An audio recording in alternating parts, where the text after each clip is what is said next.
Assalamualaikum warahmatullahi wabarakatuh. Kembali lagi dengan saya Elsa Muti Putri. Selamat siang teman-teman semuanya. Kali ini saya akan menjelaskan sebuah artikel lagi dari mata kuliah saya, yaitu Ekonomi Perbankan, dengan dosen pengampunya Bapak Dr. Alpon Satrianto SEME. Nah, artikel yang bakalan saya bahas di sini adalah berjudul tentang dampak inklusi keuangan terhadap stabilitas keuangan berdasarkan grup pendapatan negara, yang ditulis oleh Aska Azifah Dianillah, Lukitawati, Anggraini, dan Sahara. Nah, kita langsung saja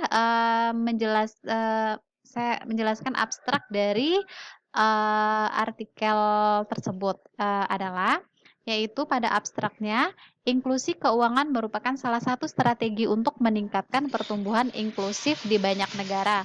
Namun hal itu dapat menyebabkan baik stabilitas atau ketidakstabilan pada sistem keuangan, dan dampaknya dapat berbeda di antara negara-negara. Kelompok pendapatan potensi ketidakstabilan di sistem keuangan yang terjadi ketika penyebab inklusi keuangan terjadi pengurangan standar kredit, meningkatkan risiko reputasi bank, dan regulasi yang tidak merespon dalam keuangan mikro. Oleh karena itu, penelitian ini bertujuan untuk mengukur inklusi keuangan dan stabilitas keuangan indeks antar negara dan menganalisis dampak inklusi keuangan pada keuangan stabilitas di 19 negara berdasarkan kelompok pendapatan dari 2004 dan 2014. Data dikumpulkan dari Bank Dunia, Database Dana Moneter Internasional yaitu IMF, dan sumber lainnya. Hasil penelitian ini menunjukkan bahwa inklusi keuangan tidak signifikan terhadap stabilitas keuangan di negara berpendapatan rendah, namun signifikan di negara berpendapatan tinggi. Pendahuluan dari artikel ini adalah, inklusi keuangan menjadi program penting di tingkat nasional dan internasional karena terdapat 2,6 miliar orang atau lebih dari 50% penduduk dunia tidak memiliki akses ke kredit, asuransi, dan tabungan. Inklusi keuangan, program ini diharapkan dapat meningkatkan pertumbuhan inklusif di banyak negara. Keseriusan komunitas internasional dalam melaksanakan program dari inklusi keuangan dapat dilihat dari peningkatan layanan keuangan formal ke produk keuangan. Data di jurnal menunjukkan peningkatan rata-rata pinjaman terhutang dari 2004 ke 2011. Kelompok negara berpenghasilan menengah ke atas memiliki pertumbuhan rata-rata tertinggi dari pinjaman terhutang. Persentase pertumbuhan pinjaman pada kelompok negara berpenghasilan menengah ke atas adalah 13,3%. Kelompok negara berpenghasilan menengah ke atas adalah 13,3%, yang kelompok negara berpenghasilan menengah ke bawah memiliki pertumbuhan pinjaman negatif per 1.000 penduduk dewasa. Tingkat pertumbuhan kelompok negara berpenghasilan menengah ke bawah negatif 8,3%, dan rata-rata dunia memiliki rekening kredit positif per 1.000 populasi orang dewasa dengan tingkat pertumbuhan sebesar 8,1%. Dan selanjutnya, ada beberapa studi tentang pengaruh inklusi keuangan terhadap stabilitas keuangan dengan hasil yang berbeda, dan beberapa penelitian tentang dampak inklusi keuangan terhadap stabilitas keuangan yang menunjukkan dampak positif, dan dampaknya menurut itu pendapat Ronovsky. Sedangkan beberapa studi menunjukkan potensi dampak negatif inklusi keuangan pada stabilitas keuangan yang dilakukan oleh Dupaset dan Kan. Karena ada hasil penelitian dari dampak inklusi keuangan pada stabilitas keuangan, maka perlu dilakukan lebih banyak penelitian. Dalam teori ini, di tingkat tinggi inklusi keuangan akan diikuti oleh sistem keuangan yang kuat, dan orang-orang dengan tingkat pendapatan yang lebih rendah harus memiliki dampak yang lebih besar dari inklusi keuangan. Hal ini dikarenakan masyarakat dengan pendapatan lebih tinggi memiliki respon yang lebih cepat saat terjadi krisis dibandingkan dengan masyarakat dengan pendapatan rendah.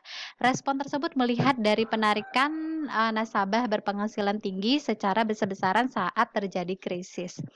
Nah, selanjutnya, dalam meneliti masalah dalam artikel ini perlu dibangun indeks yang lebih representatif untuk menggambarkan inklusi keuangan dan stabilitas sistem keuangan. Oleh karena itu, masalah dalam penelitian ini adalah, yang pertama itu bagaimana kriteria keuangan inklusi di antara negara berdasarkan negara kelompok pendapatan pada tahun 2004 sampai 2014. 2014.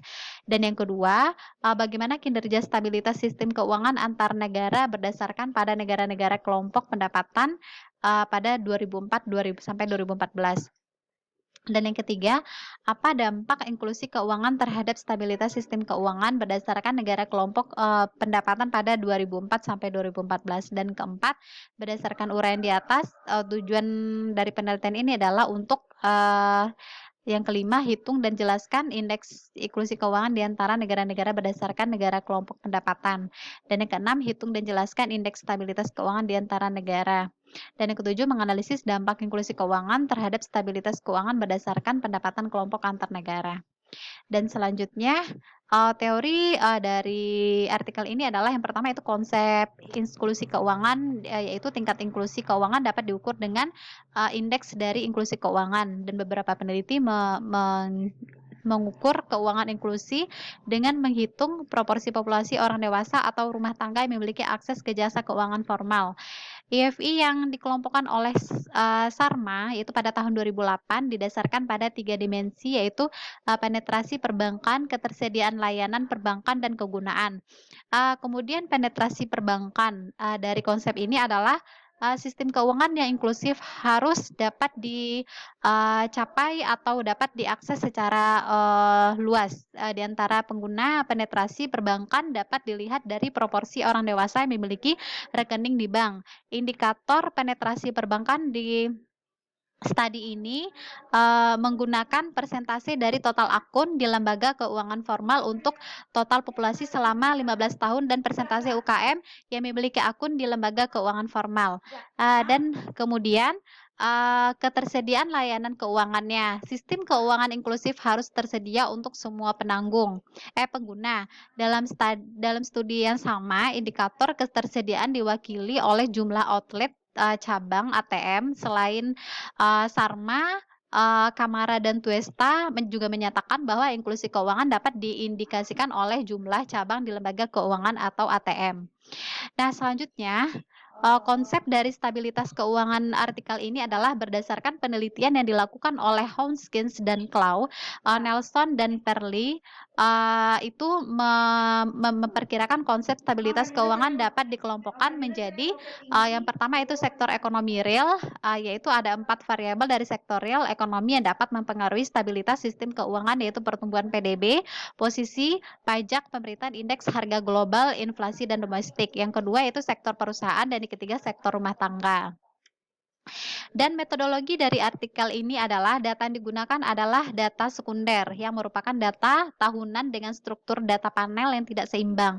Data panel terdiri dari cross section dan 5 negara berpenghasilan menengah ke bawah, 9 negara berpenghasilan menengah atas, dan 5 negara berpenghasilan tinggi. Serta data time series dari tahun 2004 sampai tahun 2014. Data yang dikumpulkan dari berbagai sumber seperti Bank Dunia, Indikator Pembangunan Dunia, database dana moneter internasional, dan sumber lainnya. Penelitian ini dilakukan dengan perangkat lunak seperti Stata dan Microsoft Excel. Nah, berikut variabel yang digunakan dalam penelitian ini. Dan selanjutnya, kesimpulan dari artikel ini adalah inklusi keuangan memiliki pengaruh positif tetapi tidak signifikan terhadap stabilitas sistem keuangan di kelompok negara berpenghasilan rendah, tetapi memiliki dampak positif signifikan terhadap stabilitas sistem keuangan di negara-negara dengan pendapatan tinggi dan pendapatan yang tinggi di negara-negara dengan pendapatan menengah. Menggambarkan penguatan sektor real pada kelompok negara berpenghasilan tinggi. Selain itu, peningkatan inklusi keuangan akan diikuti oleh penguatan deposit dasar yang dapat digunakan untuk meningkatkan proses intermediasi perbankan yang diteliti oleh Kahn 2011. Dan kemudian selanjutnya rekomendasi dari artikel ini adalah untuk pemerintah dan sektor keuangan di negara berpendapatan rendah harus mendorong indeks pengembangan keuangan dengan mendorong arus modal di pasar finansial dan meningkatkan kredit domestik. Untuk layanan keuangan, otoritas dan sektor perbankan di negara-negara berpenghasilan tinggi dan menengah. Untuk mendorong stabilitas keuangan dapat mendorong keuangan inklusi dengan meningkatkan modal bank menjadi aset dan mengurangi volatilitas pengembalian bank atas aset. Salah satu kekurangan dari penelitian ini adalah hanya menggunakan data dari tahun 2004 sampai tahun 2014, sehingga tidak dapat menangkap krisis ekonomi tahun 1998 sampai 1999. Nah, terima kasih. Demikianlah hasil dari penjelasan artikel yang saya jelaskan barusan. Apabila ada salah mohon dimaafkan dan terima kasih untuk Bapak Dr. Alphonse Satrianto SE, SEME. Wassalamualaikum warahmatullahi wabarakatuh.